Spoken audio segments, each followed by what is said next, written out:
জীবনে তো কত নামাজ ছাড়লাম, বেপরদায় চললাম, কত মানুষের হক নষ্ট করলাম। আজকে থেকে আর নামাজ ছাড়বো না, বেপরদায় চলবো না, মা বাবাকে কষ্ট দিব না, নবীর তরিকার বাহিরে চলবো না। ও আল্লাহ, তুমি আমার তওবা কবুল করে নাও। আমার নবী যার কোনো গুনাহ নাই, সে নবী যদি জাহান্নামের ভয় উম্মতের জন্য কান্না করেন, তোমার আমার কি পরিমাণ কান্না করা দরকার। কোরআন হাদিসকে মিথ্যা মনে করিও না। লক্ষ লক্ষ নবী পয়গম্বরেরা জাহান্নামের ভয়ের বয়ান করেছেন, মিথ্যা মনে করিও না। আলেম ওলামারা জাহান্নামের ভয়ে বয়ান করিয়া গুনাহ থেকে বাঁচাবার জন্য চেষ্টা করেছেন, মিথ্যা মনে করিও না। এখন থেকে তওবা করো, মনেরে বুঝাও, লক্ষ লক্ষ নবীরা মিথ্যাবাদী হতে পারেন না, লক্ষ লক্ষ আম্বিয়ায়ে কেরাম সাহাবায়ে কেরাম মিথ্যা হতে পারে না, লক্ষ কোটি ওলামায়ে কেরাম মিথ্যা বলতে পারেন না। আল্লাহর কোরআন এখনো সত্য কেউ ভুল বের করতে পারে নাই। অতএব কোরআন সত্য, গুনাহগার হইয়া কবরে গেলে জাহান্নামে যেতে হবে, তাও সত্য। এই কথা অন্তরে নিয়া মনে মনে তওবা করো আর আল্লাহকে বলো, আল্লাহ আজকে থেকে দাড়ি আর কাটবো না, বেপরদায় চলবো না, মা বাবাকে আর কোনোদিন কষ্ট দিব না, ওলামায়ে কেরামের পরামর্শ নিয়ে চলবো। তওবা করার মতো যদি অন্তর তৈরি হয়, খাঁটি ওয়ালাকাদ কাররামনা বানি আদম ওয়া হামালনাহুম ফিল বাররি ওয়াল বাহরি ওয়া রাযাকনাহুম মিনাত তাইয়্যিবাত ওয়া ফাদ্দালনাহুম আলা কাসীরিম মিম্মান খালাকনা তাফদীলা। এই যুবকেরা, ইসলাম তোমার সম্মান দিয়েছে, পৃথিবীর আর কোনো মাস্তান আর নেতা সম্মান দেয়নি, খোদার কসম। সেই ইসলামকে আঁকড়ায়া ধর। মাত্র আন্দোলন কইরা সাকসেস হওয়া এটা সাকসেস না, তোমার জীবনকে সফল করো। সফলতার রাস্তা এখনো বহুত দূর। যুবকের ধাক্কা, যুবকের মিশন বড় সফলতার মিশন। নবীজি বলে গেছেন, বুড়ারা আমি মুহাম্মদের বিরোধিতা করেছে, যুবকরা উপকার করেছে। বুড়ারা কি করছে? এই বুড়ারা এখানে যারা আছে এরাও ফাঁকে ফাঁকে করে। জুয়ানরা নামাজ পড়তে চাইলে কয় এত নামাজ লাগে না, দাড়ি রাখতে চাইলে কয় বয়স হয় নাই, রোজা রাখতে চাইলে আব্বা আম্মা কয় শরীর নষ্ট হয়ে যাবে। কার্টুন দেখতে দেখতে সারা রাত মোবাইলে চ্যাটিং করতে করতে শরীর শেষ, গাল শেষ, চেহারা কার্টুন হয়ে গেছে। রোজা রাখলে চেহারা নষ্ট হবে, মোবাইল চালায় যে সারা রাত ঘুম নষ্ট করে চেহারা নষ্ট করলো। আব্বাজান এবার কোন মেডিসিন দিয়া চেহারা ভালো করবেন? বাবার কাছে কোনো জবাব নাই, জবাব দিবেন না হয় ফিডা রেডি হাসরের মাঠে। কোরআনের আয়াত, পালাবার কোনো সুযোগ। সন্তান আল্লাহর কাছে বাবার বিরুদ্ধে মামলা দায়ের করবে, রব্বানা ইন্না আতা'না সাদাতানা ওয়া কুবারানা ফাআদাল্লুনাস সাবিলা। আল্লাহ কইবে, এই নামাজ পড়ো নাই কেন? ছেলে কইবে, আল্লাহ আমার কোনো দোষ নাই, আব্বা আম্মার দোষ। মা বাবায় নামাজের খবর নেয় নাই, নাস্তা করছি কিনা খবর নিছে টেলিফোন করে। বাবায় ওয়াজে গেছে আমারে ডাকে নাই, নামাজের কথা বলে নাই, রোজার কথা বলে নাই, ঔষধটা টাইম মতো খাইছি কিনা বাবায় জিজ্ঞাসা করছে, শরীরটা ভালো কিনা জিজ্ঞাসা করছে, নামাজ পড়ছি কিনা জিগায় নাই। ও আল্লাহ আমার কোনো দোষ নাই, মা বাবারে গ্রেফতার করো। কোরআনের আয়াত, সূরা আহজাব ৬৭ নম্বর আয়াত। এজন্যই তো ইসলাম বলে, ও সন্তানের মা বাপ, ৭ বছর যখন সন্তানের বয়স হবে তখন সন্তানের নামাজের মুসাল্লায় দাঁড় করায়া দাও। 10 বছর যখন হবে একটু শাসন যদি করা লাগে শাসন করায়ও নামাজ পড়াও। ছোট থেকে তৈরি করে নাও, বড় হলে কন্ট্রোলে রাখতে পারবা না। বড় হলে কন্ট্রোলে রাখা 7 বছর থেকে ট্রেনিং দাও নামাজে, কারণ মুসলমানের জন্য বড় পরিচয় নামাজ। ক্বালান নবিয়্যু সাল্লাল্লাহু আলাইহি ওয়া আলিহি ওয়া সাল্লাম বাইনাল আবদি ওয়া বাইনাল কুফরি তারকুস সালাহ। পয়গম্বর বলেন মুমিন আর বেঈমানের মাঝে ব্যবধান হলো নামাজ। বেঈমানেরা নামাজ পড়ে না, মুমিনেরা নামাজ ছাড়ে না।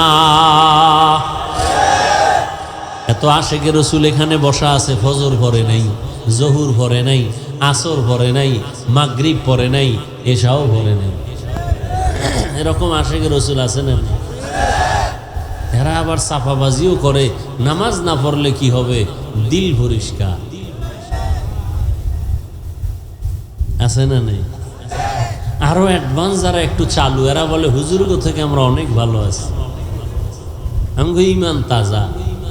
হুজুরেরা পরের বাড়ি খায়, তুমি কারো বাড়ি খাও। বিয়া করার পরে টের পাই শুনি বাবা মায়ের কামাই করে না দিলে জুদা হয়ে যাও, আলাদা হয়ে যাও। কার বাড়ি খাইছ তুমি? জিন্দেগি মে বন্দগি তু কর নাহি,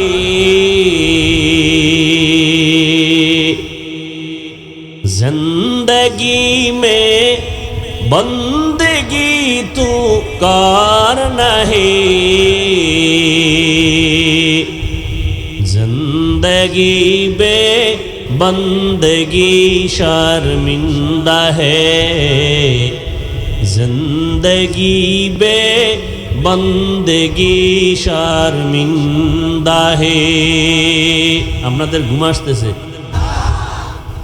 একটু কি বসা যাবে? কি করবেন, ঘুমাবেন? যেই গরমে ঘুমাইব, রাস্তায় গিয়া শুধু মোবাইল চালাবে। আর এখন তো বাঙালির ঘুম নাই, কি সারা রাত মোনাজাতে কাটায়। আমরা মোনাজাত ধরি বইয়া, ওরা ধরে হইয়া, ঠিক নেই? আল্লাহ হেদায়াত দান করুন। এরে যুবক, ১৫০০ বছর আগে রহমতের নবী বলে গেছেন, যুবকের আমি মুহাম্মদের উপকার করেছি। পয়গম্বরের কলিজার চাচাতো ভাই হযরত আলী 7 বছর বয়স থেকে 11 বছরের ভেতরে নবীর হাতে হাত দিয়া কালেমা পড়ে বলে, নবী আপনার কোনো চিন্তা নাই, আমি অল্প বয়সে কালেমার পতাকার তলে চলে আসলাম। নবীর চাচতো ভাই কালেমা পড়ার পরে হইছে সাহাবী। কিছুদিন পরে কি হবেন বলেন? জামাতা হবেন, রসুলের কলিজার জামাতা। কারণ ফাতেমা রাদিয়াল্লাহু আনহা রসুলের কলিজার কন্যা। মোহাব্বতের মেয়ে ফাতেমা রাদিয়াল্লাহু আনহা সবার ছোট। ও পর্দার আড়ালের আম্মা জানেরা, নারীদের সম্মান আল্লাহ সবার উপরে দিয়েছেন, নবীর মাধ্যমে দিয়েছেন। দুনিয়াতে নারীর অধিকার সম্মান কোনো ধর্মে দিতে পারে নাই, কোনো নেতা দিতে পারে নাই, নেত্রী দিতে পারে নাই। আল্লাহ দিয়েছেন নবীর মাধ্যমে, ইসলাম দিয়েছে। ইসলামের দেওয়া সম্মান অধিকার যারা একটু উল্টা পাল্টা করে মন গড়া দিতে চাইছে, এদের দ্বারা নারীর সম্মান হয় নাই, হয়েছে নারীরা অপমান।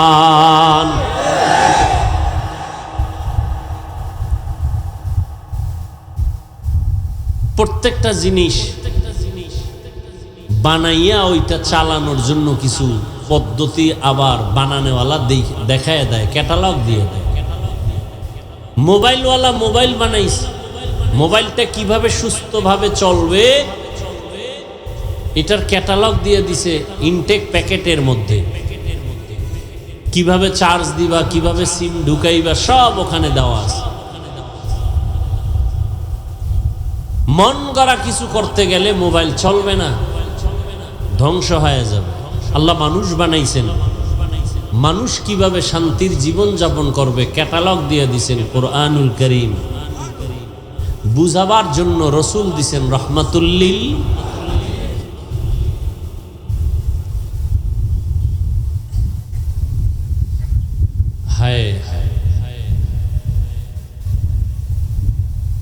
আল্লাহর শুকর আদায় করতে গিয়ে আমি অনেক দূরে চলে আসলাম,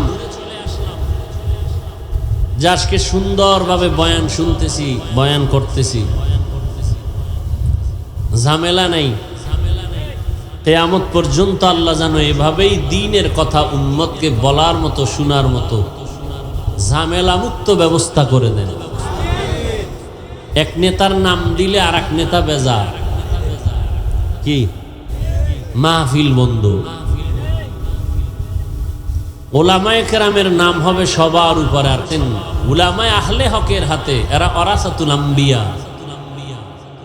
এরা নবীওয়ালা কাজগুলো করবেন, এরাই হলো উম্মতের রাহবার। আল্লাহ উলামায়ে কেরামদেরকে এক হয়ে দ্বীনের পথে কাজ করার তৌফিক দান করেন। এমন কোনো কথা বলবেন না, কাজ করবেন না যে উলামাদের মাঝে ডিভাইড তৈরি হয়, বিপরীত অবস্থা দেখা যায়, এমনটা যেন না হয়। উলামায়ে কেরাম যখন এক থাকবেন, পুরা দুনিয়া এক হয়ে যাবে।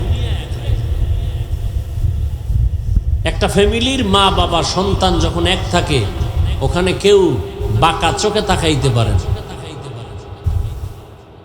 উলামায়ে কেরাম যখন থাকবেন এক, গোটা জাতি এক হয়ে যাবে। তখন ভারত কেন, রাশিয়া কেন, আমেরিকা কেন, কেউ বাঁকা চোখে নজর দিতে পারবে না ইনশাআল্লাহ।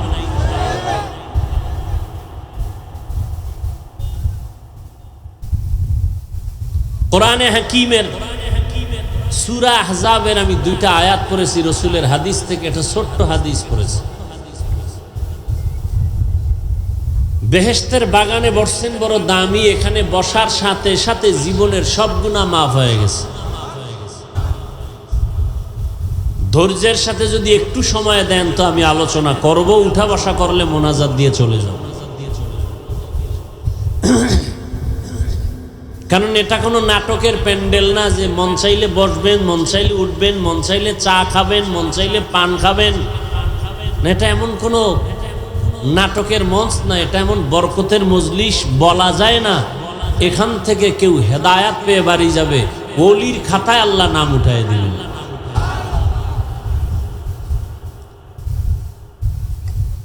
ইয়া আইয়ুহাল্লাযীনা আমানুত্তাকুল্লাহ, ও দুনিয়ার মুমিন তোমরা আল্লাহকে ভয় করো, তাকওয়া অর্জন করো। আকুলু কাওলান সাদীদা, জবান দ্বারা যা বলবা সঠিক সত্য শালীন ভাষায় বলিও। কি লাভ হবে? এক নাম্বার লাভ, ইউসলিহ লাকুম আমালাকুম, টুটা ফাটা যে আমল করছো ভুলে ভরা, আমি আল্লাহ আমলগুলোকে পরিশুদ্ধতার সাথে কবুল করে ফেলবো। সুবহানাল্লাহ। না দুই নাম্বার পুরস্কার, ওয়ায়াগফির লাকুম যুনুবাকুম, জীবনে যত গুনাহ করেছো সব গুনাহ আমি মাফ করে দিব। ওয়া মাইয়ুতিল্লাহ ওয়া রাসূলাহু, যারা আমি আল্লাহ এবং আমার রাসূলের তাআত করবে,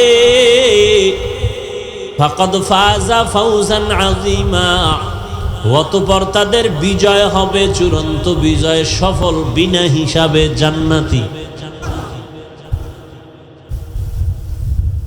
হাদিস পড়েছি, রাসূল বলেন, মাইয়াজমান লিমা বাইনা লাহইয়াইহি ওয়া মা বাইনা রিজলাইহি আজমান লাহুল জান্নাহ।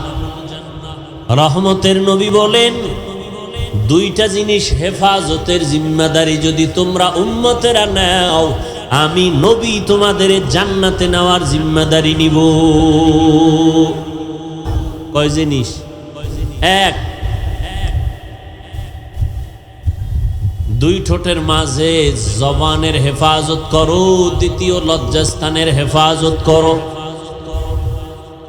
আয়াতের মধ্যে দুইটা আদেশ দিছেন আল্লাহ মুমিনকে, কোনো বেঈমানকে দেন নাই। কেন? বেঈমান জান্নাত পাবে না, জান্নাত পাবে শুধু মুমিনেরা।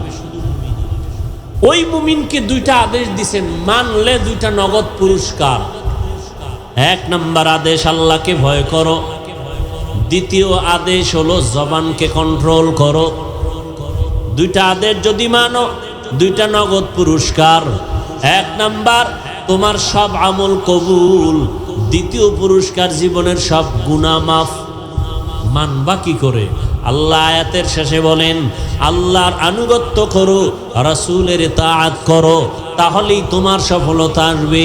আল্লাহকে মানো, রসুলকে মানিয়া এরপরে জীবনটাকে চালাও, জীবন তোমার সফল হয়ে যাবে। আল্লাহকে মানতে হলে, নবীকে মানতে হলে না দেখে মানা যায় না। এজন্য নবী এক হাদিসে বলেন, সল্লু কামা রাআইতুমুনি উসাল্লি, নামাজ আদায় করো আমাকে যেমন তোমরা নামাজ আদায় করতে দেখো।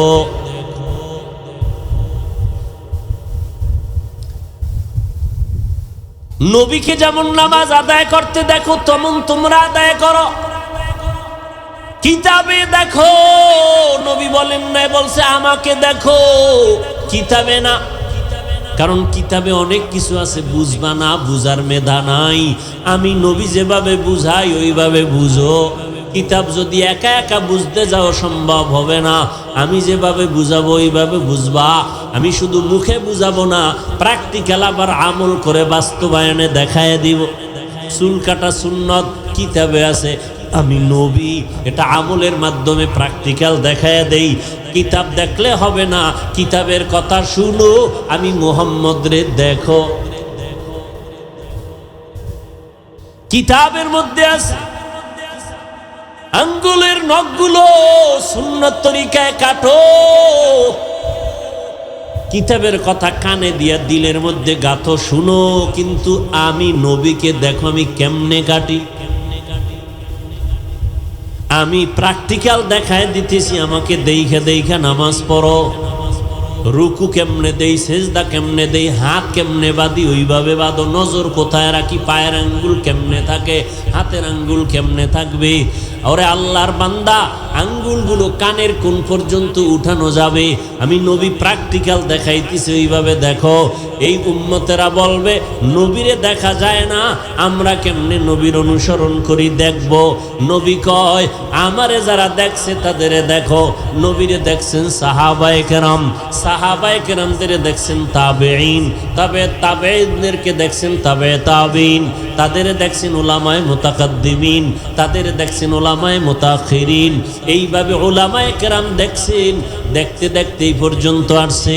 ও উম্মত, তোমরা যারা আলেম না, কোরআন হাদিসের আরবি বুঝো না, ব্যাখ্যা বুঝো না, তোমরা বয়ান শুনো আর টুপি মাথায় দেওয়া সুন্নত, দাড়ি রাখা নবীর আদর্শ, জামা পরা নবীর সুন্নত, পানি 3 শ্বাসে পান করা নবীর সুন্নত, কেমনে গেলাসটা ধরবা, কেমনে পানি পান করবা। হুজুরদের বয়ান শুধু কানে শুনবা, দিলে ঢুকাইবা, আর আমলের বেলায় আলেমদের দেইখা দেইখা আমল করবা। ইলমে রা'জাজ করদান বেহিসাব, খলকে রাদাদান জওয়াবে বাসওয়াব, হক না দারদ দোস্তে খলকা জারেরা, নিস্তে ই খাসলত একে দিনদারেরা। কিতাব দেখে সম্ভব। হুজুরেরা যেমন আলেমরা কিতাব বুঝাবে, কোরআন বুঝাবে, ওইভাবে বুঝো। মন গড়া বুঝলে ভেজালে পড়বা। ওয়ালা দল্লিন মানে গোমরাহিত থেকে আল্লাহ পানা চাই। দল্লিন দল্লান মানে গোমরা, পথভ্রষ্ট। এই তরজমা, এই শব্দ আর এক কোরআনে আরো জায়গায় আছে না নাই? হ্যাঁ, নেও যদি তুমি গোমরা কও ইমান যাবে গা। কয় কেমনে? কয় অদ্দুহা ওয়াল লাইলি ইযা সাজা, মা ওয়াদ্দাআকা রাব্বুকা ওয়া মা ক্বালা, ওয়ালাল আখিরাতু খায়রুল লাকা মিনাল উলা, ওয়ালা সাওফা ইউতিকা রাব্বুকা ফাতারদা। এরপর কি? আলাম ইয়াজিদিকা ইয়াতীমান ফাআওয়া ওয়া ওয়াজাদাকা দল্লান ফাহাদা। আল্লাহ কয় নবী আমি আপনাকে পাইছি দল্লানের ভেতরে, হেদায়াত দিলাম। দল্লিন দল্লান মানে গোমরা, পথভ্রষ্ট। এখন আপনি যদি তরজমা করেন ওয়াজাদাকা দল্লান ফাহাদা, নবী আপনাকে দল্লান দল্লিনের মধ্যে পাইছি মানে গোমরা। কি অলাদ দল্লিনের অর্থ গোমরা, ওই শব্দ এখানে আসছে। এখন নবীর বেলায় কি বলবা? নবীও গোমরা। ইমান থাকবে? এজন্য নিজে নিজে খবরদার পণ্ডিতি করবা না। যারা পণ্ডিতি করছে তারা ধ্বংস হয়ে গেছে, নবী মানে নাই, ধ্বংস হয়ে গেছে। আর এক দল নবী মানছে, কিতাবের দ্বারে নাই, তারাও ধ্বংস হয়ে গেছে। বর্তমান দুনিয়াতে একদল অতি আবেগে বলে আমরা পীর ভক্ত, পীর যা কয় তা মানি, কোরআন কি কয় বুঝি না, মানিও না, তারাও ধ্বংস, গোমরা। আর এক দল বলে আমরা কোরআন হাদিস অনুযায়ী চলবো, কোনো হুজুর মানি না, আলেম মানি না, ব্যক্তি মানি না, তারাও গোমরা। আর যারা বলবে কোরআন মানি, হাদিস মানি, কোরআন হাদিসের কষ্টি পাথরের সঠিক আলেম যারা, তাদেরও মানি, তারা সঠিক। মেরা এজাজু করদন বেহিসাব, খলকে রাদাদন জওয়াবে বাসওয়াব, হক না দারদ দোস্তে খলকা জারেরা, নিস্তে ই খসলত একে দিনদারেরা। ও যুবক, রহমতের নবী বলেছেন যুবক নবীর উপকার করেছে। ও যুবক বাবা, আজকে যদি তোমার দ্বারা নবীর উপকার নাও হয়, আমি পায়ে হাত রেখে অনুরোধ করব, নবীর দিনের ক্ষতি যেন না হয়। উয়াতে নে কি নাদারি বদমকুন, বরওয়াজুদে খদসতম্বে হাদমকুন। পারলে উপকার করো, না পারলে চুপ করে বসে থাকো। ক্ষতি করা যাবে? খবরদার তোমার দ্বারা যেন ক্ষতি না হয়। তুমি দাড়ি রাখতে পারো না, এজন্য তোমাকে গালি দেওয়ার অনুমতি ইসলামে নাই। ভালো করে মনে রাখিস, লেখা রাখিস। দাড়ি রাখো নাই, গালি দেওয়ার কিন্তু অনুমতি নাই। কারণ দাড়ি না রাখা এক জিনিস, দাড়ি অপছন্দ করা আলাদা জিনিস। একজনে দাড়ি রাখে না, হুজুর দোয়া চাই, রাখতে মনে চায়, চেষ্টা করব, একে গালি দেওয়া যাবে না। আর একজনে কয় দাড়ি পছন্দ করি না, তাকে ছাড় দেওয়ারও সুযোগ নেই। খুব কঠিন জিনিস, খুব কঠিন। একজনে দাড়ি রাখে না, তাকে গালি দেওয়া যাবে না। আগে বুঝতে হবে সে কি মন মানসিকতাটা কেমন, সে কি রাখতে চায় না বিরোধিতা করে। যে বিরোধিতা করে সে রসুলের প্রকাশ্য দুশমন। আর যে রাখার মন মানসিকতা আছে, ইনশাআল্লাহ আশা করা যায় তওবা করে জান্নাতি হয়ে কবরে যেতে পারবে। টুপি মাথায় দেন নাই, গালি দেওয়ার অনুমতি নেই। হ্যাঁ, যদি বিরোধিতা করেন তাহলে আর ছাড় নাই। ও যুবক, তোমার দ্বারা যেন দ্বীনের ক্ষতি না হয়, পারলে উপকার করিও, নামাজের দাওয়াত দিও। নিজে নামাজ পড়তে না পারলেও অন্যকে বলিও, ভাই আমি তো নামাজ পড়ি না, তুমি যাও, তুমি নামাজি, গল্প পরে হবে, আগে নামাজ পড়ে নাও। তোমার কারণে, তোমার গল্পের পাল্লায় পড়িয়া ভিন্ন যুবকের নামাজ যেন নষ্ট না হয়। তুমি পারলে উপকার করিও, না পারলে একা একা বৈশা বিড়ি টানিও, তারপরও আর একজন ভাইয়ের নামাজের ক্ষতি করবা না। নিজে পারলে পুরো নবীর সাথে একটা যুদ্ধ লাগাই দিছে। কি বাজ মোসের ভিতরে, ওদিকে দাড়ির উপরে। এখন এই স্টাইল কেউ কেউ রাখে থোতার গোড়ায় স্টাইল। কেউ এরকম কেন? খেলোয়াড়রা তো রাখছে, এই জন্য আমি তার অনুসরণ করি, মোহাম্মদেরটা নয়। নাউযুবিল্লাহি মিন যালিক। আল্লাহ হেদায়াত দান করুন। দাড়ি রাখতে পারো না রে যুবক বাবা, তোমার সাথে দুশ্মনী নাই, দেখলে সালাম দিব, কোলে নিব, বুকে লাগাবো, গালি দিব না। কিন্তু অনুরোধ করে বলি, অন্যের দাড়ি রাখার ক্ষেত্রে তুমি বাধা হইও না। তুমি তাকে উৎসাহ দাও, আমি পারি না, তুমি রাখো, কিন্তু তোমার কারণে ভিন্ন কেউ যেন দাড়ির থেকে বঞ্চিত হয় না যায়। কারণ দাড়ি বিহীন লোকটার 24 ঘন্টা অল টাইম সেকেন্ডে সেকেন্ডে সেকেন্ডে সেকেন্ডে কবিরা গুনাহ, কবিরা গুনাহ, কবিরা গুনাহ লেখাই হয়। আল্লাহ হেদায়াত দান করুন। এরে নবীর আশিক, আল্লাহ পাক রব্বুল আলামিনের পয়গম্বর বলেন, দুই জিনিস হেফাজতের জিম্মা যদি নাও, আমি তোমাকে জান্নাতে নেওয়ার জিম্মাদারি নিব। এক নাম্বার জবানটারে কন্ট্রোল করো, দুই নাম্বারে লজ্জাস্থান হেফাজত করো। আর জবানকে আর লজ্জাস্থান হেফাজত করার জন্য বর্তমানে যে বাধা, তার নামেই মোবাইল। জবান কন্ট্রোল হয়নি মোবাইলে, তো বলেন কি সারা রাত জিকির চলে মোবাইলে, সারা রাত। আল্লাহ হেদায়েত দান করুন। কত বাজে কথা বলেছো। এই যুবকের আল্লাহরে ভয় করিস। দুনিয়াতে কয়দিন হায়াত পাবি এটা আল্লাহ লেখছে না? ও বাবারা বলো না, যুবকরা একটু বলো, নির্ধারণ আছে না নাই? আছে। ঠিক কয়দিন তুমি কত কিলো খানা খাইবা তাও কিন্তু বাজেট আছে, আছে না নাই? ঠিক তেমনি ভাবে তোমার জীবনে কয়টা কথা বলবা তাও বাজেট আছে। এই যুবকের একটু খেয়াল কর, ভাও দইরে কই, একটু খেয়াল কর। হায়াতের বাজেট এখনো বাকি, কিন্তু মোবাইলে এত বেশি কথা কইছো, বাজেট শেষ। মরার আগে জবান বন্ধ, মনে রাখো, লিখে রাখো। মরার আগে অনেক মানুষ কথা বলতে পারে না, দেখো নাই? কারণ কি? হায়াতের বাজেট বাকি, কথার বাজেট নাই। এই জন্য হিসাব করে কথা কইও। হযরত ওমরে ফারুক মুখের ভিতর একটা পাথরের টুকরা দিয়ে রাখছেন, প্রয়োজন অনুযায়ী কথা বলবেন, অনর্থক কথা যেন বের না হয়, আল্লাহর আদালতে জবাব দিতে। এমনি ওমরের নাম বাঘের বাচ্চা, পৃথিবীর টপ লেভেলের টেরোরিস্ট হযরত ওমর, বিশ্ব সন্ত্রাসী হযরত ওমর।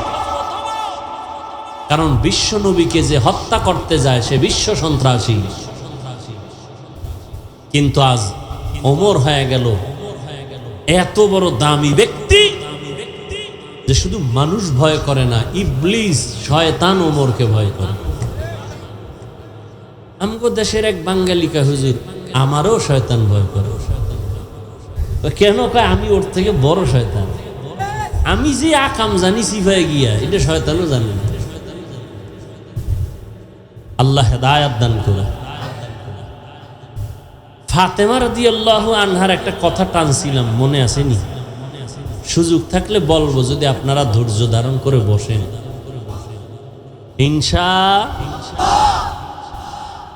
নামাজ তো পড়েন নাই, ফজরটাও পড়বেন কিনে নিয়ে তো টেনশন নেই।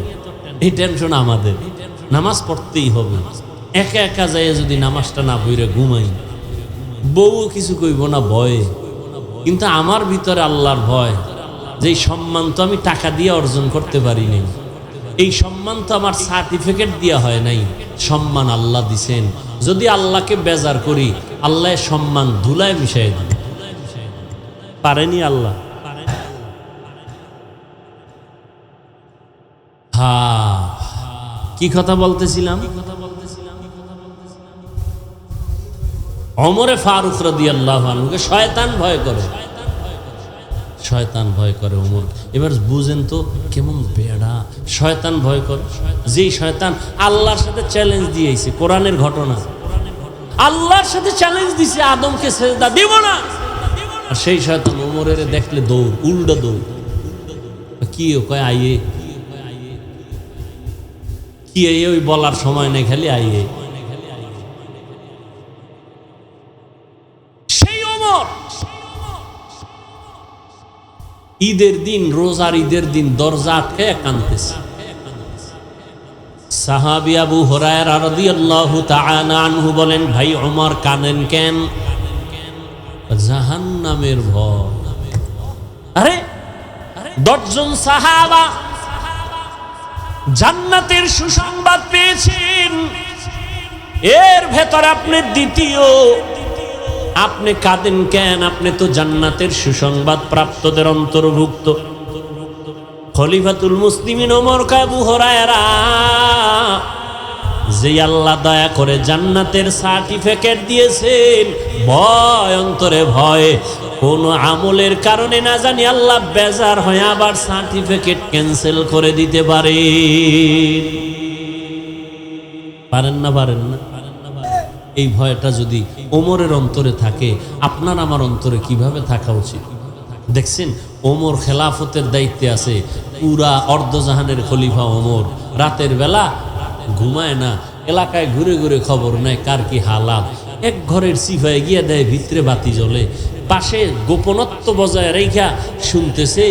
মা তার কন্যাকে বলে, এই কালকে বাজারে যাবি দুধ বিক্রি করতে, পানি বেশি দিস, দুধের মধ্যে কি পানি দিয়ে নিবি। মেয়ে কয়, মেয়ে আম্মা জান খবরদার, ওমর যদি এটা শুনে কল্লা ফালায় দেবে। এবার মা কয়, ওমর কি দেখবেনি? ওমর কই? ওমর কই? মেয়ে কি কয় জানেননি? আম্মা জান, যদি ওমর দেখবেন না, তবে ওমরের আল্লাহ দেখবেন। আর কে দারদ খৌফে হক দার দিল মাদাগম জান্নাতুল মাওয়া দেহাদ উরা মাকা। এর নবীর আশিক ও পর্দার আড়ালের আম্মা জান, ও যুবক,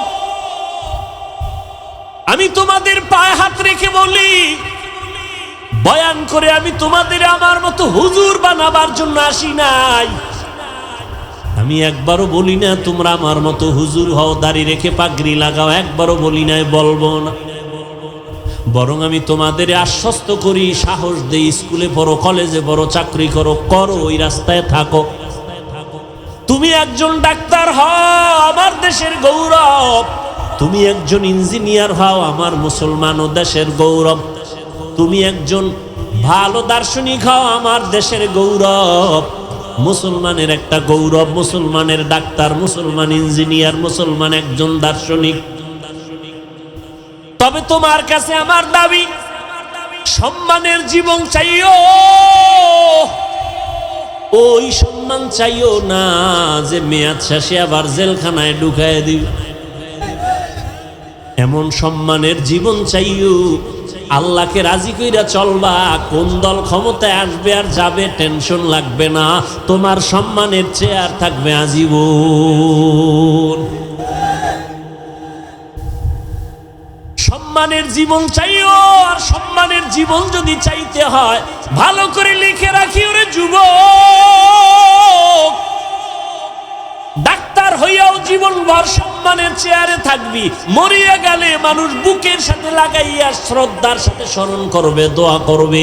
ইঞ্জিনিয়ার হলো সম্মান যাবে না, ডাক্তার হলো সম্মান যাবে না, ডক্টর হলো সম্মান যাবে না। দুইটা পুঁজি ঠিক রাইখা ডাক্তারি ভরো, দুই পুঁজি ঠিক রাইখা তুমি ইঞ্জিনিয়ার হও। প্রথম পুঁজি শরীরের সুস্থতা, দ্বিতীয় পুঁজি সুন্দর চরিত্র। এই দুইটা নাই, তোর সম্মান নেই। চরিত্র ভালো কিন্তু অসুস্থ, চাকরি কোনোদিন হবে? টিকবে? সুস্থ তুমি সবল, ডাক্তার বলে কোনো রোগ নাই, চরিত্র খারাপ, টিকবে চাকরি? এই দুই জিনিস লাগবে। আর এই দুই জিনিস ধ্বংস করে একমাত্র মোবাইল। মোবাইলে তোমার অসুস্থ বানাইছে, খবর নাই।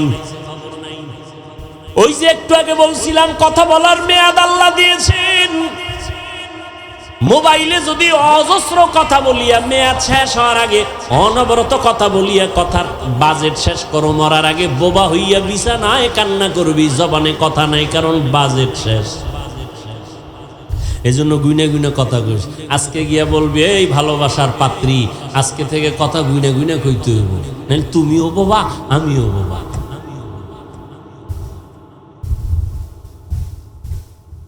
গুইনে গুইনে কথা বলবা, সাবধান, অনর্থক কথা বলা যাবে না। আর যদি বৈধতার লাইনে কথা বলতা, আল্লাহ পাক হয়তো বাজেট বাড়াইতেও পারেন। যদি মায়ের সাথে কথা বলতা, মা একটু কথা বল, শোনার টাইম নাই, আমার টাইম হয়ে গেছে মিস কলে, এখন আর তোমার সাথে কথা বলার টাইম নেই, অথচ মায়ের সাথে কথা বলবা, আল্লাহ খুশি হবেন। বাবার সাথে কথা বলবা, আল্লাহ খুশি হবেন। শিক্ষকের সাথে ভালো আচরণ করবা, আল্লাহ খুশি হবেন। আলেমদের সাথে কথা বলবা, আল্লাহ খুশি হবেন। জিকির করবা, আল্লাহ খুশি হবেন। দরুদ শরীফ পড়বা, আল্লাহ খুশি হবেন, নবী খুশি হবেন। বাজেট কম থাকলে পারে আমার আল্লাহ তার কুদরতি ক্ষমতায় বাড়ায় দিবেন। আল্লাহ পারেননি? কাদেরে কুদরত দারি বরকামাল আনতা রব্বি আনতা হাসবি যুল জালাল। তাহলে সম্মানের ডাক্তার হতে চাও তো যুবকরা? ইনশাআল্লাহ। কি ভাই, আমার কথা কি অযৌক্তিক? সম্মানের ডাক্তার হও, সম্মানের ইঞ্জিনিয়ার হও, জীবনটা মইরা গেলেও যেন সম্মানের সাথে নাম লেখা থাকে। কেউ যেন ভিডাইয়া তোমার মূর্তিটারে মাটির সাথে মিলাইয়া না দেয়, কেউ প্রস্রাব করে না দেয়। কথা বুঝো? সেই সম্মানের জিন্দিগি চাইলে কয় পুঁজি লাগবে? গেছে গেছে কয় পুঁজি? এটি আমি যুবকেরে কইতেছি, যুবকরা ওদিকে মোবাইলের ধান্দা করে রয়েছে। কয় পুঁজি? এক নম্বরে কি? সুস্থতা। এই মোবাইলে কি বানাইছে?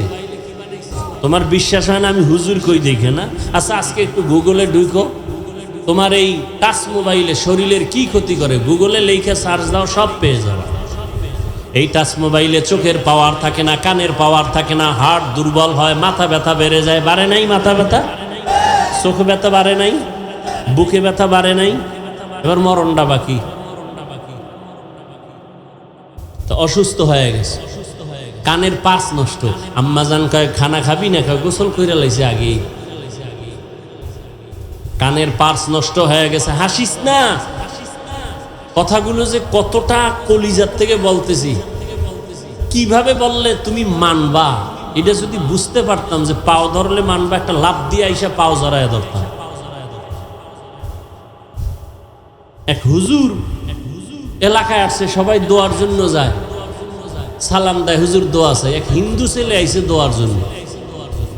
হুজুরে হিন্দু ছেলের হাত ধরছে, ধৈরেই সালাম দিছে, হুজুর দোয়া চাই। সালাম টালাম দেয় নাই, দোয়া চাই। কয় আমি হিন্দু। হুজুরে হাত আর ছাড়ে না, চেহারার দিয়ে তাকায় রয়েছে এক ধ্যানে। কিছুক্ষণ পর হুজুরের চোখ বেয়ে পানি পড়ে। যুবক কয় কি বেয়াদবি করলাম, আর আদব তো বুঝি না, বিধর্মী। হুজুর বেয়াদবি হয়ে গেছে? কয় না, কোনো বেয়াদবি হয় না। তো কাঁদেন কেন? কয় কুদরত দেখে কাঁদি। কি কুদরত? কয় এত সুন্দর চেহারা আল্লাহ কিভাবে জাহান্নামে জ্বালাবেন। যুবকের কলিজার মধ্যে হেদায়েতের নূর ঢুকে গেছে। যুবক যাও, বাড়ি চলে গেছে। হুজুর কি কইলো কি কইলো কি কইলো, এটা পুরা শরীর গরম হয়ে গেছে।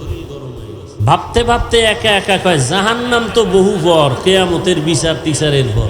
আরে মরার সময় যে আমার ধর্মে আগুন লাগাই দিবে মুখে, এইটাই তো বড় জাহান্নাম। না, এই আগুনে জ্বলব না। ঠিকই হুজুরে বলছে একদম। হুজুরের পা জড়ায় কাঁদে আর কে, হুজুর এখন তওবা পড়ান, কালেমা পড়ান, আর জাহান্নামের আগুনে জ্বলতে চাই না। মান ইয়াহদিল্লাহু ফাহুয়াল মুহতাদ ওয়া মান ইউদ্লিল ফালান তাজিদা লাহু ওয়ালিয়াম মুরশিদা। এরে নবীর আশিক, সুস্থতার জন্য এই মোবাইল থেকে দূরে থাকো।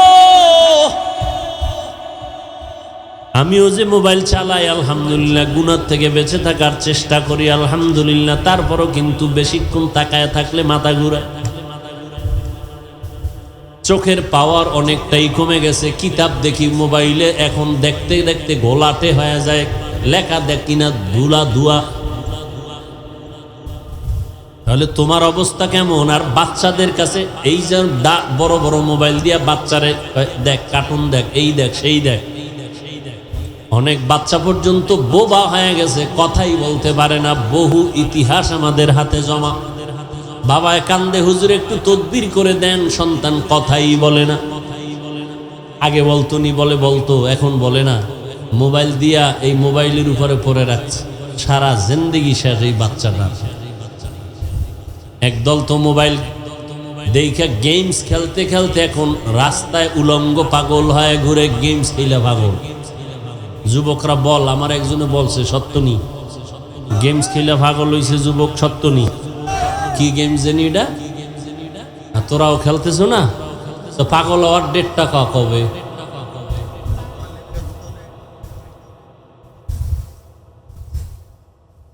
হেসে হেসে উড়াইয়া দিতেছ রে যুবক, অথচ তোমার মা বাবা রক্ত পানি করিয়া তোমাকে বড় বানাইছেন, লেখাপড়া শিখাইছেন, তুমি চাকরি করো বা সম্মানের সাথে থাকবা, মা বাবারে শান্তিতে বসবাস করাইবা, খানা দিবা। অথচ লেখাপড়া করছো, চাকরি নাই, চরিত্র ভালো না, কেউ তোমার দোয়াও করে না, বরদোয়া করে। এখনো সময় আছে, তওবা করে নাও, চরিত্রটারে ঠিক রাখিও। মোবাইলের কারণে তোমার চরিত্রের কোনো গ্যারান্টি নাই, সব ধ্বংস হয়ে যাইতেছে। ও আল্লাহর বান্দারা, আল্লাহ বলেন আমাকে ভয় কর, জবানটারে কন্ট্রোল করো, জবানটারে হেফাজত করো, আল্লাহর ভয় অন্তরে জমা করে নাও। যত বয়ান করি কোনোদিন এই বয়ানে লাভ হবে না যদি আল্লাহর আযাবের ভয় অন্তরে না থাকে। ওমরে ফারুকের অন্তরে ভয় থাকার কারণে কাঁদতেছে, ঈদের দিন জাহান্নামের ভয়। একমাত্র আল্লাহর আযাবের ভয় অন্তরে থাকার কারণে তার বয়ান বেশি লাগে না। আর আবু জাহিল্লার অন্তরে আল্লাহর ভয় নাই। নবীজি 13টা বছর বয়ান করিয়াও কালেমাওয়ালা বানাতে পারেন নাই।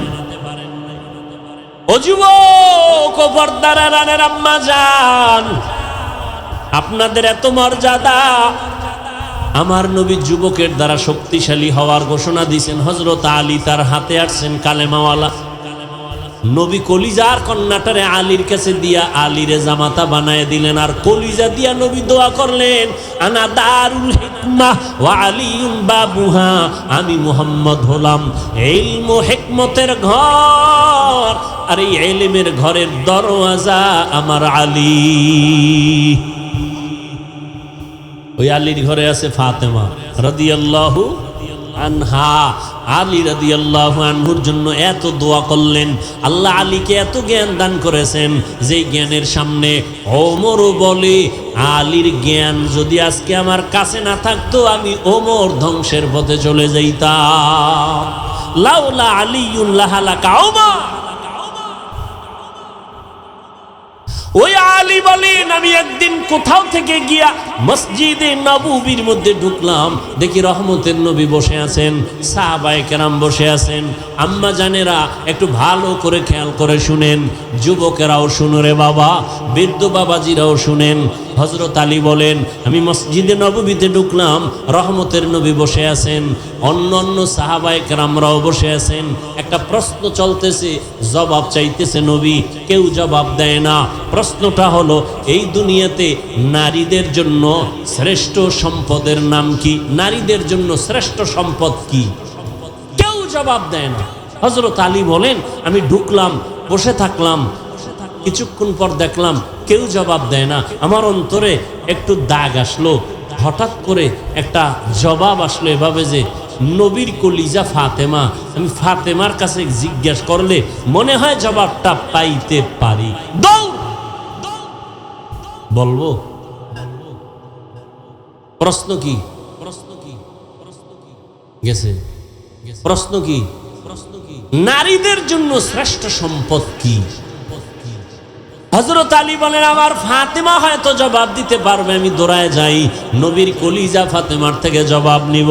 হযরত আলী বের হয়ে গেলেন, দৌড়াইয়া ঘরের কিনারায় গিয়া দরজায় ধাক্কা দেয় না। ও নবীর আশিক, নবী ধরে ধরে সুন্নাত শিখায় গেছেন, ঘরে যদি ঢুকতে চাও নিয়ম কি? হযরত আলী ঘরের মধ্যে ধাক্কা না দিয়া ঘরে ঢুকার নিয়ম হলো আগে সালাম দাও। হযরত আলী দরজার সামনে গিয়া, আসসালামু আলাইকুম ইয়া আহলাল বাইত, ও ঘরওয়ালারা তোমাদের উপরে শান্তি। হযরত ফাতেমা ভেতরে কাজে ব্যস্ত ছিলেন, সংসারের কাজে, কাজ বন্ধ, স্বামী আসছে, ওয়া আলাইকুমুস সালাম বলে দরজা খুলে দিছেন। আলী ভেতরে ঢুকলেন, ঘামটা মুছায় দিলেন, ফাতেমা খেদমতের জন্য দাঁড়ায় গেলেন। সব কাজ বন্ধ, এখন স্বামীর কাজ, এটা বড় খেদমত। আমগা আম্মা জানেরা কি করে, এতক্ষণ আম্মাজান শুয়ে শুয়ে টেলিভিশন দেখছিল, স্বামী এসে টের ভাইয়া হুদাও একটা কাজে গেছে গিয়া, স্বামীর কোনো খেদমতের চিন্তাই নাই। স্বামী যদি বলে একটু পানি কি দেওয়া যাবে, নিয়ে খাও, ঠিক নি? হ্যাঁ, তো জোরে বলবেন।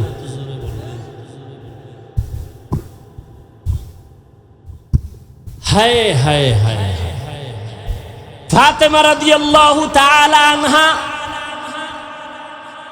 স্বামীর খেদমতে নিয়োজিত হয়ে গেছেন, এখন আর কোনো কাজ হবে না।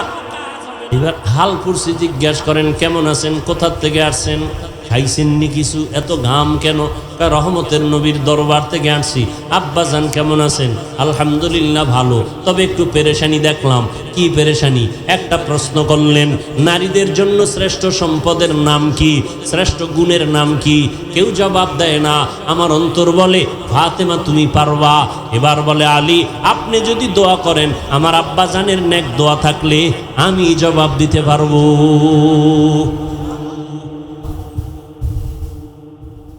আম্মাজান এমন দোয়া পাইছেন মা ফাতেমা রাদিয়াল্লাহু আনহার।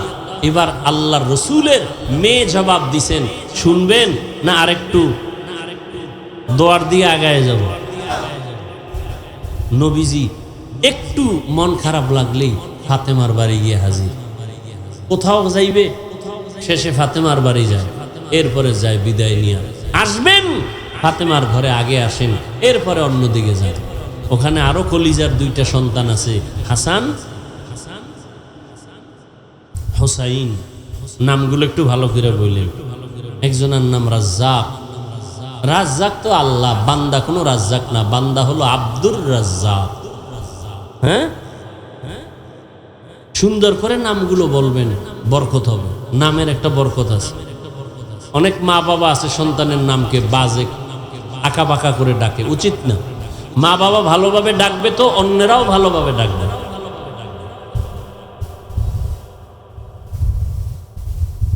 নামই তো নাই ভালো, ভালো নামই তো নাই, তো আর ভালো করে ডাকবে কি? নাম হলো হৃদয়, সাগর, নদী, পাহাড়, তুফান। সন্তানের নাম তুফান। হ্যাঁ, বৃষ্টি। হ্যাঁ, দুনিয়াতে ঠাডা ভরা নাম আর ভাই না খুঁজে ডিরে নিয়েছি। অথচ সারা দুনিয়ার কোন বিধর্মীর ঘরে ইসলামের একটা নাম আছে, রহিমা, আব্দুর রহমান। বেঈমানের নাম আমগো রাখতে হবে? আমরা এতটাই দুর্বল কেন, এত ঠেকা কেন? আল্লাহর কোরআনে ইসলামের নামের অভাব, আফসোস। অথচ রসুল সহি হাদিসে বলেন, কিয়ামতের দিন শুধু নামের বরকতেও অনেকে জান্নাতে চলে যাবে।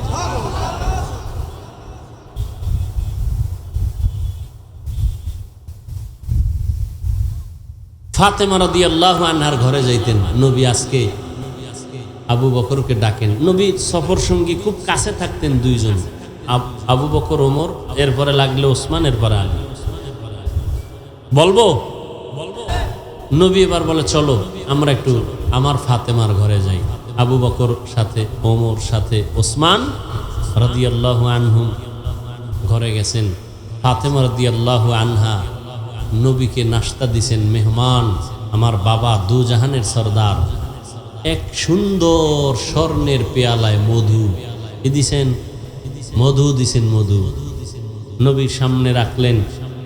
নবী নজর দিয়ে তাকায় দেখে সুন্দর পেয়ালায় সুন্দর মধুর মাঝে একটা চিকন কালো এভাবে পড়ে আছে। কি বলে না কেন? চুল। নবী দীর্ঘ টাইম তাকায় রইলেন। এবার নবী খোলাফায়ে রাশিদিনকে বলেন, আপনারা কিছু টের পাইছেন নি? আবু বকর বলেন, ইয়া রাসূলুল্লাহ, টের পাইছি। কি পাইছেন? সুন্দর পেয়ালায় সুন্দর মধুর মাঝে কি কথা কয় না, কালো চুল পাইছি। এই মা বোনেরা ভালো করে শুনেন, কালো চুল পেয়েছ। ওমর দেখছেন নি? কয় দেখলাম। ওসমান দেখছেন নি? কয় দেখলাম। মন্তব্য করেন তো এর উপরে? আবু বকর কয় আমি করি। রসুল বলেন করেন। ইয়া রাসূলুল্লাহ, মানুষের ভেতর একটা দিল আছে, দিল আছে না নাই? দিলটা হলো স্বর্ণের পেয়ালার মতো সুন্দর, আর এই কলবের ভিতরে ঈমানের নূর হলো মধুর মতো মিষ্টি, আর ঈমান অনুযায়ী আমল করা হলো চুলের মতো চিকন কঠিন। মন্তব্যটা কেমন হইল? কথা কয় না। এবার আবু বকর মন্তব্য করছে, ওমর কি বাদ যাবে? কথা কয় না। ওমরে ফারুক বলেন, ইয়া রাসূলুল্লাহ, আমিও কি করবনি মন্তব্য করেন? ওমর বলেন, রাষ্ট্র ক্ষমতাটা স্বর্ণের পেয়ালার মতো চমকদার, অনেক সুন্দর, এবং মানুষের হুকুম দিয়া পরিচালনা করাটা এটা মধুর মতো মিষ্টি, কিন্তু ইনসাফ ঠিক রাখা চুলের মতো কঠিন। রাষ্ট্র চালানো খুব মজা না? যে উঠে কয় আমার আব্বার, আর নামতাম না, এই চেয়ারের কোনো মেয়াদ নাই, কথা কয় না। এটা আমার ভাইয়ের বাপ দাদা, এই চেয়ার আর ছাড়বো না। এবার জনগণের কয় উডো আর বও, এটা কত মজা, কয় মধুর মতো মজা। ওমর কয় ইনসাফ ঠিক রাইখা বিচার চালানো এটা চুলের মতো কঠিন। ইনসাফ, অন্যায় করলে ছেলেরও যেই শাস্তি হবে, অন্যের সেই শাস্তি হবে। ছেলে বলে ক্ষমার কোনো সুযোগ নাই। অন্যায়কে অন্যায় বলতে হবে, অপরাধীকে অপরাধী সাব্যস্ত করে বিচারের আওতায় নিতে হবে। এখানে ছাড় দেওয়ার কোনো সুযোগ হবে না। ওমর যখন মন্তব্য করলেন, কেমন হইল? কথা কয় না। পাশে বাকি আছে কে? উসমান রাদিয়াল্লাহু আনহু। কে সে উসমান? কে সে উসমান? নবী বলেন, লিকুল্লি শাইইন লিকুল্লি নবিয়্যিন রফিকুন ওয়া বা'দি, লিকুল্লি নবিয়্যিন রফিকুন অফিল জান্নাতি অবাদি ফিল জান্নাতি ওসমানা। সমস্ত নবীদের একজন জান্নাতে বন্ধু হবে। আর কন্যার বাবা, আমার একটা ছেলেও নাই, যে একটা কন্যা পাইছো, একটা জান্নাতের মালিক। ওসমান হলেন নবীর আরো আদরের। দুইজন মেয়েকে বিবাহ দিছেন নবীজি ওসমানের হাতে। ওসমান মন্তব্য করেন, ইয়া রাসূলুল্লাহ, আমার কাছে মনে হয় এই স্বর্ণের পেয়ালার মতো চমকদার হলো আল্লাহর দেওয়া ইলম। আল্লাহর দেওয়া ইলম, কোরআন হাদিসের ইলমে ওহী। আর এই ইলমটা অর্জন করা মধুর মতো মিষ্টি, মধুর মতো মিষ্টি, মধুর সাথে তুলনা দিলেন। আর ইলম অনুযায়ী আমল করা চুলের মতো বড় কঠিন। বাকি রইল কে? আলী। আলী করবে না? ইয়া রাসূলুল্লাহ, আমাকে সুযোগ দিবেন নি? করেন। হযরত আলী বলেন, ইয়া রাসূলুল্লাহ, এটা দেইখা আমার মনে মন্তব্য আসলো, আমার ঘরে আপনারা মেহমান, আপনি মেহমান, আবু বকর মেহমান, ওমর মেহমান। মেহমান ঘরে আসাটা স্বর্ণের পেয়ালার মতো দামি, চমকদার, আর মেহমানদারি করাইতে পারাটা মধুর মতো মজা, কিন্তু মেহমানের মনটা খুশি করা চুলের মতো কঠিন। জনমের মতো খাওয়াইছে, এরপরও কয় নুন বেশি হয়েছে। ঠিক নেই, আমারে ঠিক মতো দেয় নাই, অমুকটা তরকারির মধ্যে জাল বেশি। না না না, নবী বলেন খানার মধ্যে দোষ ত্রুটি তালাশ করিও না, প্রশংসা করো, আলহামদুলিল্লাহ অনেক ভালো খাওয়াইছেন। খুশি হইলে আর একবার খাওয়ার সুযোগ আছে না নাই? ভাইরা আমার, বাকি রয়েছে এবার পাশে কে? কথা কয় না। ফাতেমা রাদিয়াল্লাহু তাআলা আনহা, নবীজির কলিজা ফাতেমা রাদিয়াল্লাহু আনহা। আব্বা জান, এত সুন্দর একটা মজলিস, আপনি আমারে কত আদর করেন, আমি কি একটু শরীক হব না? মন্তব্য করে বলে, করো মা। ফাতেমা রাদিয়াল্লাহু আনহা মন্তব্য করতেছেন। ও পর্দার আড়ালের আম্মা জানেরা, ভালো করে মনে রাখেন, ফাতেমা রাদিয়াল্লাহু আনহা বলেন, ইয়া রাসূলুল্লাহ, এই মন্তব্য থেকে আমারও মন্তব্য আসছে ভিন্ন। বলে কি? বলে নারীদের জন্য লজ্জা, হায়া স্বর্ণের পেয়ালার মতো দামি, চমৎকার। চেহারাটা হলো মধুর মতো মিষ্টি। বেগানার নজর থেকে বেঁচে থাকা চুলের মতো বড় কঠিন। বেগানার নজর থেকে চেহারাটাকে হেফাজতে রাখা সহজ না কঠিন? বড় কঠিন। একটা মানুষের চেহারাই হলো মূল আকর্ষণ। আর এইটারে যদি খোলা রাখে কি আর আকর্ষণ থাকে? আর আকর্ষণ থাকে না। এই জন্য বিবাহের পাত্রী দেখতে গেলে চেহারা দেখে না, এটা আকর্ষণ। আল্লাহ কুদরতি ভাবে এটাকে বানায় দিয়ে দিয়েছেন, আকর্ষণ লাগে। ফাতেমা রাদিয়াল্লাহু আনহা মন্তব্য করলেন, এর মধ্যে মজা লেগে গেছে, এত সুন্দর মজলিসটা, নবীজি যেখানে হাজির, খুব মজা হইতেছে। আল্লাহরে জিবরাইল কয়, আল্লাহ আমার একটু অনুমতি দিবেননি, আমি যাই? হ্যাঁ, আমার একটু মজা লাগে, আল্লাহ অনুমতি দিবেননি? জিবরাইল কয় যাও। আল্লাহ কয় চলে যাও। জিবরাইল রহমতের নবীর দরবারে এসে হাজির। সালাম।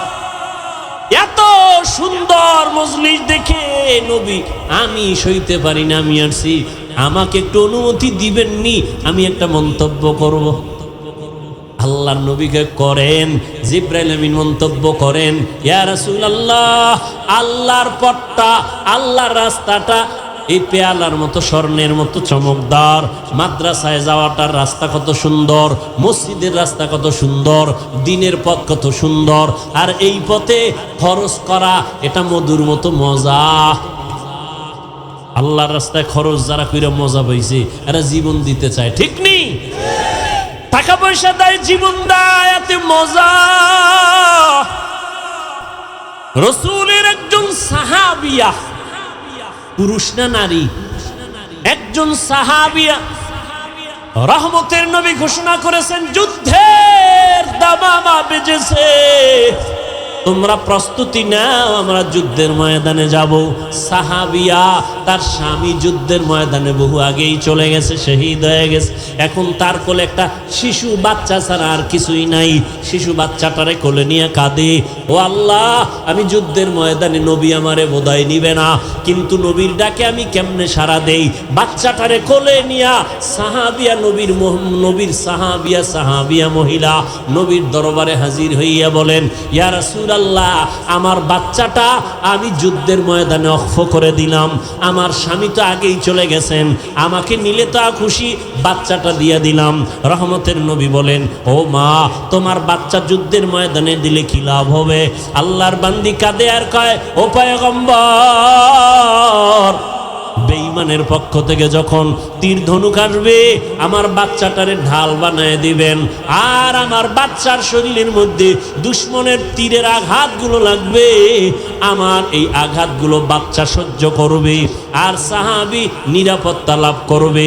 কিয়ামতের ময়দানে আল্লাহ আমাকে শাহাদাতের বরকতে জান্নাত দিয়ে দিবে। আল্লাহর রাস্তায়, আল্লাহর রাস্তাটা পেয়ালার মতো স্বচ্ছ, বড় বরকতময়, সুন্দর। খরচ করা হলো মধুর মতো মজা, কিন্তু এই রাস্তায় খরচ কইরা অহংকার মুক্ত হইয়া ঠিক থাকা বড় চুলের মতো কঠিন। মাদ্রাসার দান কইরা কয়, আমার নাম লেখো, আমি দানবীর, আমারে চিনেননি, এই মাদ্রাসা আমি উঠাই দিছি, মসজিদ আমার, তুমি দিছো। আল্লাহ কিয়ামতে কানে দইরা কইব, দুনিয়ায় দিছো, দুনিয়ায় পেয়ে গেছো, আখেরাতে খালি যাও।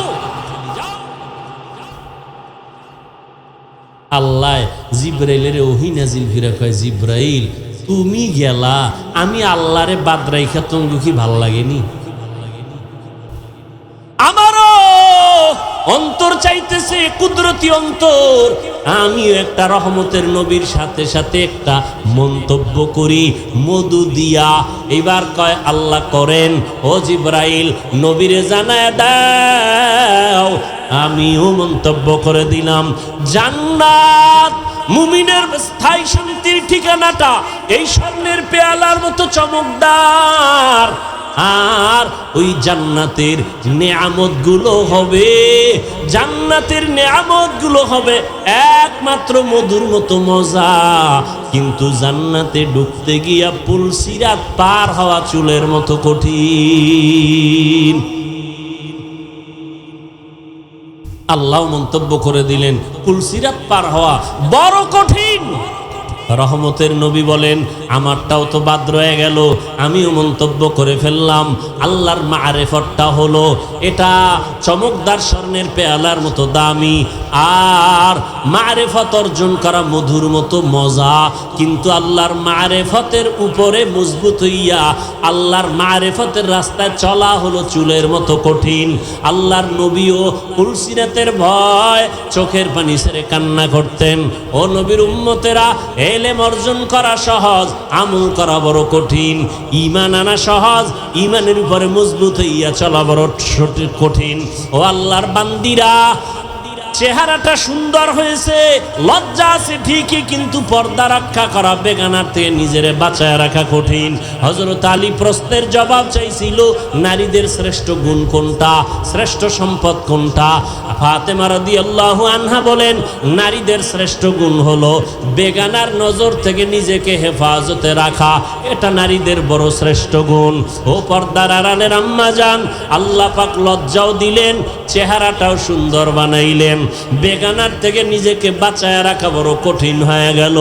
এখনো যদি চেষ্টা করেন চেহারাটাকে হেফাজতে রাখতে পারেন, পর্দা রক্ষা করেন, আপনার গর্ভ থেকে আল্লাহ আব্দুল কাদের জিলানীর মতো সন্তান দান করবেন, কাসেম নবীর মতো, আনোয়ার শাহ কাশ্মীরির মতো আল্লাহ সন্তান দান করবেন। আপনার সন্তানটা ডাক্তার হবে, ইঞ্জিনিয়ার হবে, একজন বড় কলামিস্ট হবে, একজন বড় দার্শনিক হবে, একজন কোরআনে হাফেজ হবে, একজন বড় আলেম হবে। কিয়ামতের ময়দানে নাজাতের দরজা খুলে যাবে। ও যুবক বাবারা, আল্লাহ পাক রব্বুল আলামিন এমন সুন্দর চেহারা দিয়ে বানাইলেন, এমন আল্লাহ পাক দুনিয়াতে সুন্দর হায়াত দিলেন। ওই হায়াতটা ঠিক রাইখা চলার চেষ্টা করো। পেছনে যত অপরাধ করেছো মনেরে বুঝাও রে মন।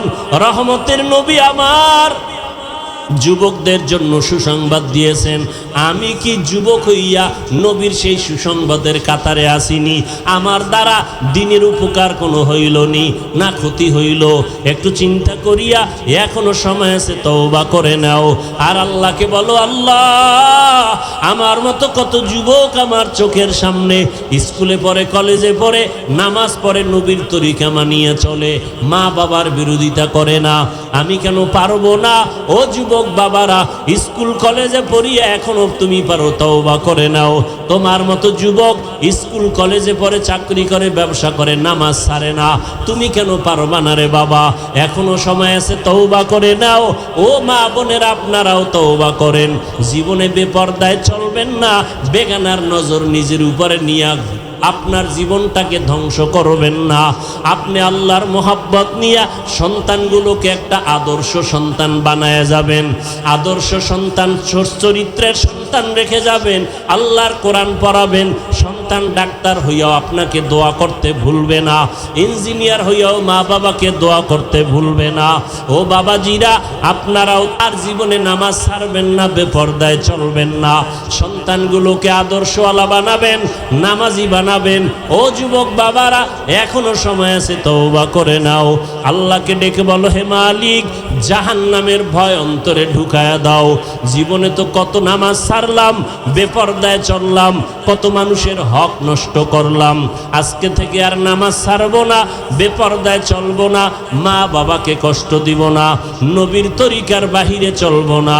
ও আল্লাহ, তুমি আমার তওবা কবুল করে নাও। আমার নবী, যার কোনো গুনাহ নাই, সে নবী যদি জাহান্নামের ভয় উম্মতের জন্য কান্না করেন, তোমার আমার কি পরিমাণ কান্না করা দরকার? কোরআন হাদিসকে মিথ্যা মনে করিও না। লক্ষ লক্ষ নবী পয়গম্বরেরা জাহান্নামের ভয়ের বয়ান করেছেন, মিথ্যা মনে করিও না। আলেম ওলামারা জাহান্নামের ভয়ে বয়ান করিয়া গুনাহ থেকে বাঁচাবার জন্য চেষ্টা করেছেন, মিথ্যা মনে করিও না। এখন থেকে তওবা করো, মনেরে বুঝাও লক্ষ লক্ষ নবীরা মিথ্যাবাদী হতে পারেন না, লক্ষ লক্ষ আম্বিয়া কেরাম সাহাবায়ে কেরাম মিথ্যা হতে পারে না, লক্ষ কোটি ওলামায়ে কেরাম মিথ্যা বলতে পারেন না। আল্লাহর কোরআন এখনো সত্য কেউ ভুল বের করতে পারে নাই। অতএব কোরআন সত্য, গুনাহগার হইয়া কবরে গেলে জাহান্নামে যেতে হবে, তাও সত্য।